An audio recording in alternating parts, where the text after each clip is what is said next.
이 시간 함께 하나님 말씀 보도록 하겠습니다. 우리가 함께 볼 하나님의 말씀은 디모데후서 2장 1절에서 7절까지의 말씀입니다.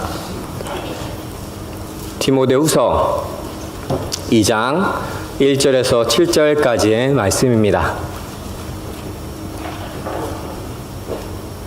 제가 받들어 봉독하도록 하겠습니다. 내 아들아, 그러므로 너는 그리스도 예수 안에 있는 은혜 가운데에서 강하고 또 내가 많은 증인 앞에서 내게 들은 바를 충성된 사람들에게 부탁하라. 그들이 또 다른 사람들을 가르칠 수 있으리라. 너는 그리스도 예수의 좋은 병사로 나와 함께 고난을 받으라. 병사로 복무하는 자는 자기 생활에 얽매이는 자가 하나도 없나니 이는 병사로 모집한 자를 기쁘게 하려 함이라. 경계하는 자가 법대로 경계하지 아니하면 승리자의 관을 얻지 못할 것이며 수고하는 농부가 곡식을 먼저 받는 것이 마땅하니라. 내가 말하는 것을 생각해보라. 주께서 범사에 내게 총명을 주시리라. 아멘. 지난 1월 달에는 교육부 여름 성경학교 수련회가 있었습니다. 많은 아이들이 참여해서 그리스도 안에서 하나 되어서 하나님을 더욱 알아가는 복된 시간이었습니다. 지지난주에는 청년일부 수련회가 있어서 이제 목사님들과 함께 청년일부 수련회를 잠시 방문했습니다. 청년들을 만나고 함께 식사를 했습니다. 그리고 식사를 마친 후 청년일부를 방문한 목사님들과 장로님 그리고 권사님, 집사님과 함께 앉아서 이야기를 나누었습니다. 이런저런 이야기를 나누던 중에 한국의 기도원에 대한 이야기가 나왔습니다. 내용은 이랬습니다. 담임 목사님께서 학생들을 데리고 어느 한 기도원에 수련회를 갔다고 합니다. 수련회에 가서 이제 집회를 하고 있는데 집회하는 도중에 기도원 관계자가 와서 기도원에 있는 모든 사람들을 불러 모았다고 합니다. 무슨 일인지 어리둥절한 상태로 집회 도중에 모든 사람들이 모이는 그곳으로 갔다고 합니다. 알고 보니 기도원 원장이 기도원에 와서 기도원 원장을 만나러 가는 것이었습니다. 그리고 거기에는 그 지역의 목사님들도 함께 모여 있었다고 합니다. 그리고 그곳에 모인 모든 사람들이 기도원 원장의 말을 듣고 한 명씩 나가서 기도를 받았다고 합니다. 그런데 그 기도가 좀 이상한 것이죠. 한 사람씩 그 사람에게 기도하는 것이 아니라 한 명씩 나오면 머리에다 손을 올리고 그 다음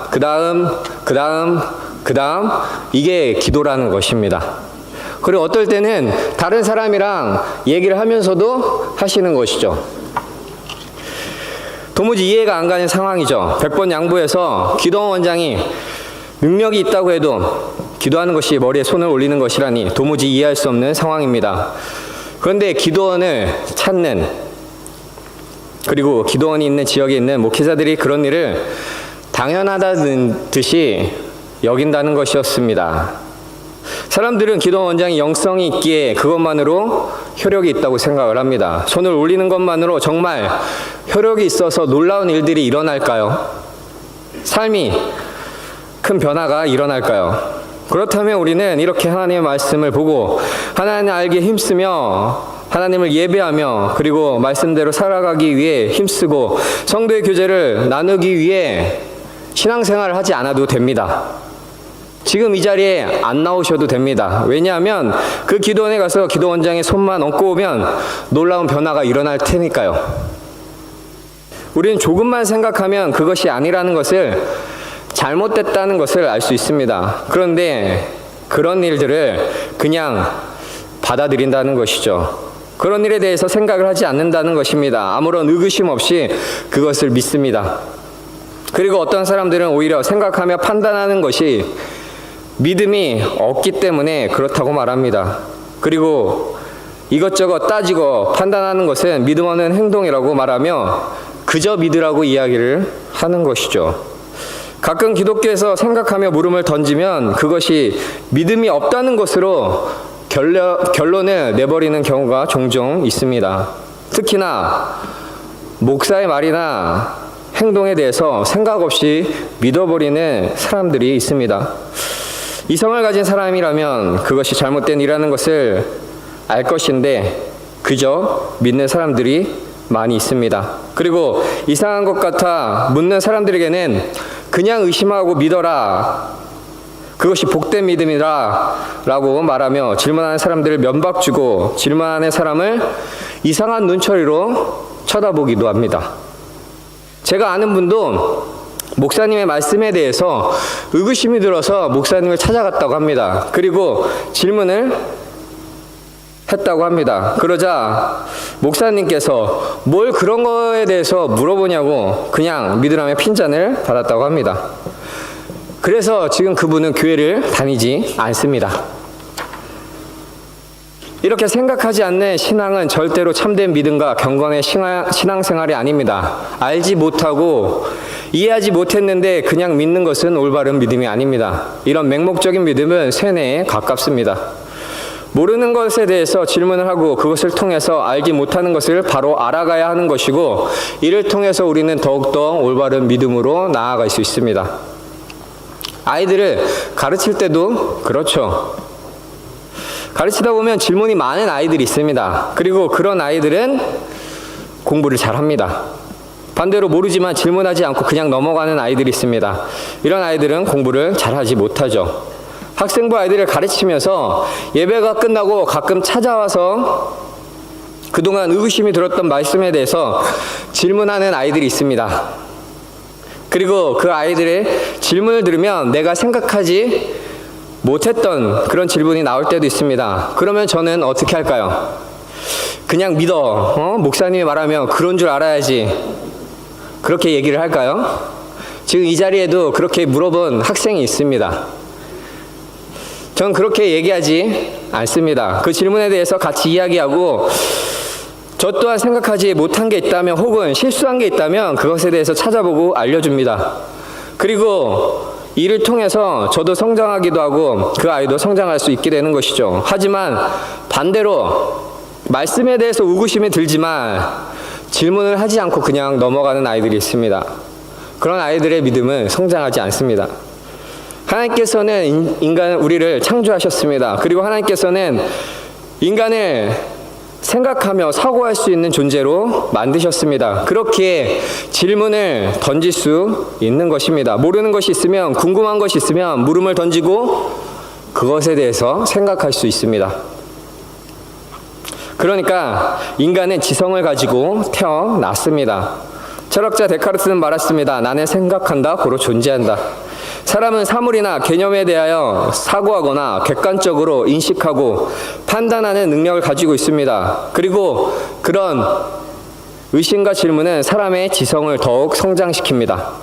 그렇게 생각하고 물음을 던지며 그것에 대하여 알아가는 사람들을 우리는 지성인이라고 이야기를 합니다. 우리는 지성을 가지고 있습니다. 생각하고 사고할 수 있습니다. 그리고 그 지성은 하나님께서 주신 것입니다. 우리는 하나님이 주신 지성을 가지고 생각하며 믿는 신앙생활을 해야 합니다. 한국의 최고의 지성인이라고 불리는 이어령 교수가 있습니다. 그는 철저한 무신론자였습니다. 하지만 자신의 딸 미나의 삶과 죽음을 통해서 하나님을 믿게 되고 세례를 받았습니다. 그분을 보면 이성과 지성이 하나님을 믿는데 걸림돌이 된다고 생각할 수도 있습니다. 왜냐하면 그의 커다란 지성이 하나님을 믿지 못하는 요인이 되기도 했기 때문이죠. 하지만 그는 세례를 받은 후 지성에서 영성이라는 책을 썼습니다. 그리고 그 책에는 의문은 지성을 낳고 지성은 의심 속에서 끝없는 의문으로 커지게 된다라고 말하고 있습니다. 그리고 의심과 의문을 기본으로 하는 지성이 절대로 믿음을 파괴하지 않는다고 합니다. 오히려 그는 반대로 이성과 지성이 사라지고 영성만 남게 되면 도에 넘치는 열광적이고 근본주의적인 종교가 탄생한다고 말하며, 기독교는 이성과 지성을 부정하는 것이 아니라 이성과 지성을 통해 영성으로 나아가는 것이라고 이야기를 합니다. 그렇습니다. 하나님께서 주신 지성을 통하여 우리는 영성으로 나아가야 합니다. 하나님께서는 우리와 말씀으로 소통하심으로 우리를 이성적인 존재로 대하셨습니다. 일방적이고 강압적이며 기계적인 믿음을 바라지 않으셨습니다. 오히려 우리에게 말씀하셔서 우리로 하여금 그 말씀을 기억하게 하시고 생각하게 하시며 깨닫게 하셨습니다. 그러니까 이성과 지성이 맑은 믿음과 이성을 방해한다는 태도는 성립될 수 없습니다. 우리가 잘 아는 바울은 이성과 지성이 충만한 사람이었습니다. 그는 처음에 예수님을 믿을 수 없었습니다. 오히려 그는 예수님을 믿는 사람들을 박해했죠. 그가 배워온 학문이, 그가 가지고 있는 믿음이, 그가 가지고 있는 지성이 예수님을 믿지 못하도록 방해했을지 모릅니다.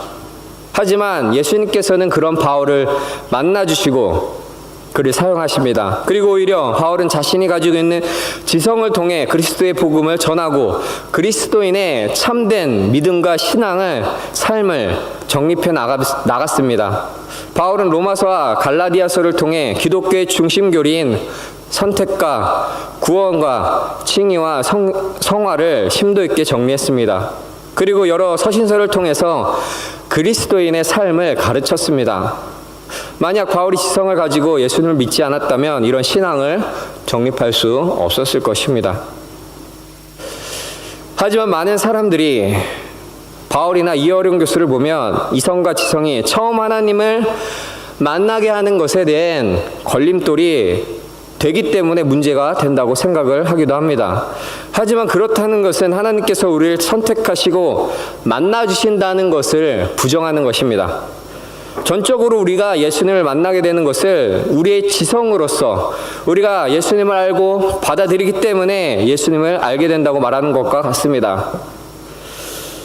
지성 때문에 예수님을 만나지 못한다라는 것은 예수님께서 만나주시는 전적인 주권을 인정하지 않는 것입니다. 예수님께서는 지성으로 충만한 바울을 직접 만나주셨습니다. 바울이 자신의 지성으로 예수님을 이해하고 받아들인 것이 아니라 아무리 이성과 지성이 충만하여서 예수님을 받아들일 수 없었다 하더라도 예수님께서 직접 만나주시고 그를 예수님을 받아들일 수 있도록 하신 것입니다. 즉 하나님을 만나고 받아들이는 것은 우리의 지성이 하는 것이 아니라 전적인 하나님의 주권이라는 것입니다. 하지만 많은 그리스도인들이 지성이 충만하게 믿기 힘들다라는 생각이 가득합니다. 그래서 오히려 반지성주의에 갇히게 됩니다. 그리고 생각하지 않고 덮어놓고 믿어버립니다. 그리고 이런 믿음은 맑은 믿음과 영성이 아닌 오히려 분별하지 못하는 맹목적인 믿음을 가지게 되어버립니다. 어떤 기도원에서는 제단을 쌓으며 기도를 한다고 합니다. 그리고 그들은 하나님께서 자신에게 감동을 주셔서 형제님에게, 자매님에게 이렇게 말하라고 합니다 하고 자신의 생각을 말합니다. 그리고 그것을 찾은 사람들은 그것이 하나님의 뜻이라 생각하며 자신은 생각하지 않고 그 말씀을 따르기도 합니다. 그 말씀이 어처구니 없는 것이라 해도 그것을 믿고 따릅니다. 하나님께서는 한 사람에게 모든 하나님의 뜻과 생각을 전달해서 그 사람을 통해서 말하지 않습니다. 요한복음에 예수님께서는 제자들에게 분명하게 말씀하십니다. 내가 아버지께 구하겠으니 그가 또 다른 보혜사를 너희에게 주사 영원토록 너희와 함께 있게 하리라. 보혜사 곧 아버지께서 내 이름으로 보내실 성령, 그가 너희에게 모든 것을 가르치시고 내가 너희에게 말한 모든 것을 생각나게 하리라. 예수님께서는 너희에게 보혜사 성령님을 보내시겠다고 하셨습니다. 너희에게입니다. 특정한 한 사람을 정하지 않으셨습니다. 특정한 한 사람에게 보내셔서 그를 통해서 하나님을 뜻을 알게 하고 진리를 가르치시겠다라고 하지 않으셨습니다. 그리스도를 믿는 모든 사람들에게 우리 모두에게 보내시겠다라고 말하고 있는 것이죠. 그리고 보혜사 성령님께서는 우리로 모든 것을 가르치시고 예수님께서 말씀하신 모든 것을 생각나게 하십니다. 생각나게 한다는 것은 우리로 예수님의 말씀을 기억하고 생각하며 그대로 살게 하신다는 것입니다. 즉 성령님께서 우리에게 임하면 기적이 일어나고 이적이 일어나서 놀라운 변화가 일어나는 것보다 성령님께서 임하시면 예수님께서 가르치신 것을 생각나게 하신다고 말하고 있는 것입니다. 물론 성령께서 일하시고 놀라운 일들을 행하기도 하십니다. 하지만 예수님께서 정확하게 이야기하는 것은 성령이 임하면 예수님께서 가르치신 진리를 생각나게 한다는 것입니다. 그렇게 우리는 예수님의 말씀을 생각하며 그것을 지키며 살아가게 된다라는 것입니다.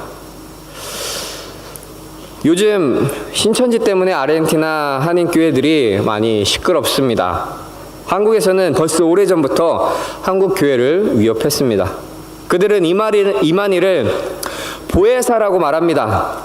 그들은 보혜사인 이만희를 통해서만 예수님의 말씀을 알 수 있다고 합니다. 오직 그를 통해서만 진리를 깨달을 수 있다고 말합니다. 그렇기에 그가 풀이한 비유를 공부하고 그것을 믿습니다. 그래서 다른 모든 목회자들은 거짓말쟁이여 속이는 자라고 말합니다. 하지만 성경 어디에도 보혜사 성령님이 한 사람을 통해서 나타나며 그에게만 진리를 알게 한다고 말하지 않습니다. 만약 한 사람에게만 성령이 임하여 예수님의 말씀을 알게 하고 진리를 깨닫게 한다면 예수님께서 거짓말을 한 것입니다.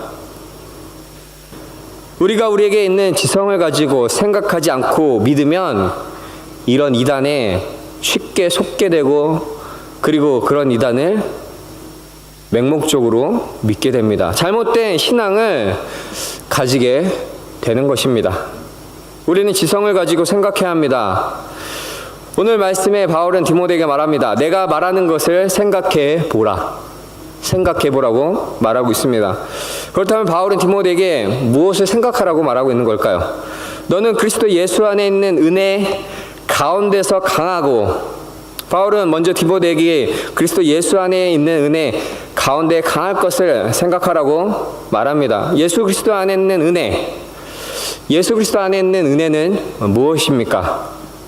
예수 그리스도 안에 있는 은혜는 우리를 위하여 죄를 대신 지시고 십자가에 죽으심으로 우리를 살리신 구원의 은혜입니다. 그리고 그 은혜 가운데 강해지는 것은 결국 예수 그리스도의 구원의 복음을 믿는 것입니다. 그렇게 예수 그리스도 안에 있는 은혜 가운데 강해지는 것은 예수 그리스도 안에 있는 은혜, 우리를 구원하는 복음을 깊이 있게 생각하라는 것입니다. 우리는 우리를 구원하신 예수 그리스도를 깊이 있게 생각을 해야 합니다. 이것은 우리를 구원하신 예수 그리스도를 의심하자는 것이 아닙니다. 복음 안에 나타난 하나님의 의를 생각하며 바른 믿음을 가지도록 생각하는 것입니다. 바울은 우리를 구원하는 믿음에 대해서 많은 고민을 하고 생각을 했습니다. 그는 오직 믿음이 우리의 행위가 아닌 하나님께서 우리에게 주시는 선물임을 알게 되었습니다. 에베소서 2장 8절에 이렇게 말하고 있습니다. 너희는 그 은혜에 의하여 믿음으로 말미암아 구원을 받았다. 바울은 자신의 노력을 통해서 예수님을 알게 되고 믿게 된 것이 아니라 예수님께서 만나주시고 구원해 주심을 경험했습니다. 그리고 그것을 통해 구원에 대해서 생각을 했습니다. 예수 그리스도 안에 있는 은혜, 복음에 대해서 생각을 했습니다. 우리는 생각해야 합니다. 우리가 어떻게 복음의 확신을 가지고 믿음으로 구원을 얻게 되었는지. 이것에 대해서 생각하지 않는다면 그리스도를 영접하고 그분을 믿는다 하면서도 정작 자신이 영적으로 살아있다는 증거를 전혀 보여주지 못하고 예수님의 영적 아름다움에 반영하지 못하며 그리스도의 영광에 감동하지 않은 채 살아가게 됩니다. 우리를 구원한 복음에 대하여 생각하지 않고 믿는 것은 주님께서 원하시는 그리스도인의 삶을 살아가지 못한 채 그저 광신적인 종교 생활을 하게 만듭니다.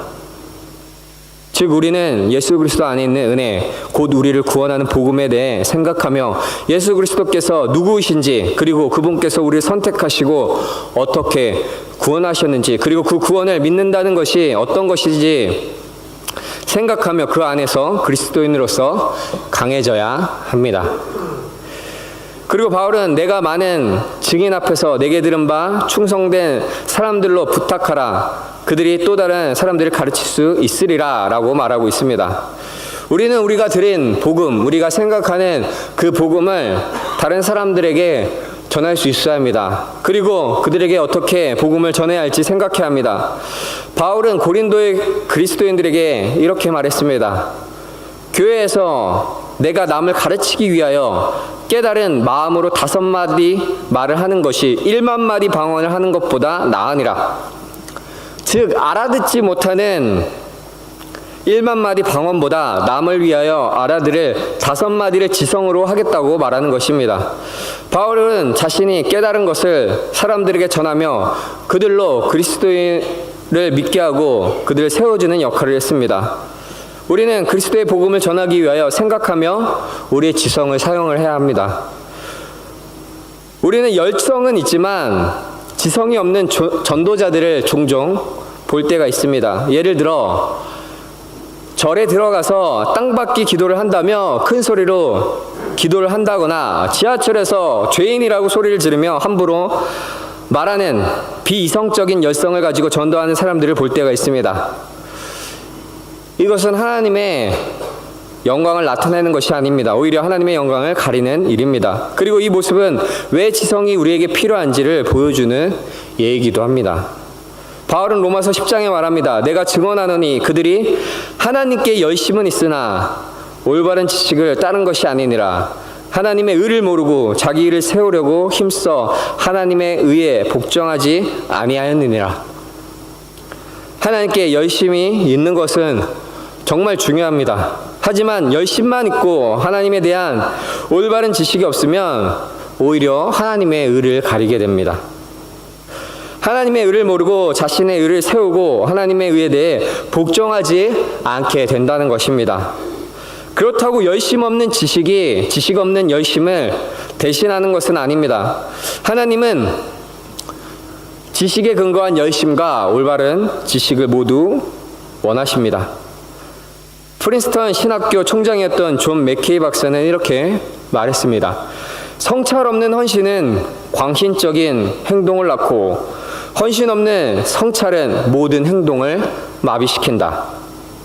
생각 없는 헌신은 광신적인 행동을 낳습니다. 앞에서 이야기한 것처럼 절에 들어가서 큰 소리로 기도를 한다거나 믿지 않는 사람들에게 마귀라고 사탄이라고 정죄하고 다닙니다. 그리고 또 다른 방향으로는 이단에 빠지기도 합니다. 잘못된 가르침을 광신적으로 믿어버리는 것이죠. 그리고 가족을 버리고 반사회적인 행동을 띠게 됩니다. 잘못된 종교 생활에 빠지게 됩니다. 우리는 하나님에 대한 올바른 지식을 가져야 합니다. 하나님에 대한 올바른 지성을 가지고 복음을 전할 수 있어야 합니다. 로마서 10장에서 사도 바울은 사람들을 그리스도인이 되게 하기 위한 복음 선포의 필요성을 설득력 있게 주장합니다. 바울은 죄인이 주 예수 그리스도의 이름을 부름으로써 구원받는다고 말합니다. 여기까지는 분명하지 않을 것이 없습니다. 그런데 바울은 그들이 믿지 아니하는 일을 어찌 부르리요? 듣지도 못할 일을 어찌 믿으리요? 전파하는 자가 없이 어찌 들으리요? 라고 말한 후 다음과 같이 결론을 내립니다. 그러므로 믿음은 들음에서 나며 들음은 그리스도의 말씀으로 말미암느니라. 바울의 논지는 그리스도를 전파하는 데는 견실한 내용이 있어야 한다는 것입니다. 예수 그리스도의 신성과 인성, 구원의 사역을 충분하게 제시하고 그리스도를 선포함으로 하나님이 듣는 자들에게 믿음을 불러일으킬 수 있도록 해야 한다는 것입니다. 바울의 이 복음 전파는 너무 막연한 나머지 무엇을 결정해야 하는지 또 왜 결정을 해야 하는지를 생각하지 못하게 만드는 그저 듣는 이들의 결단만을 촉구하는 감성적이고 반지성적인 비참한 오늘날에 전도하는 거리가 먼 것입니다.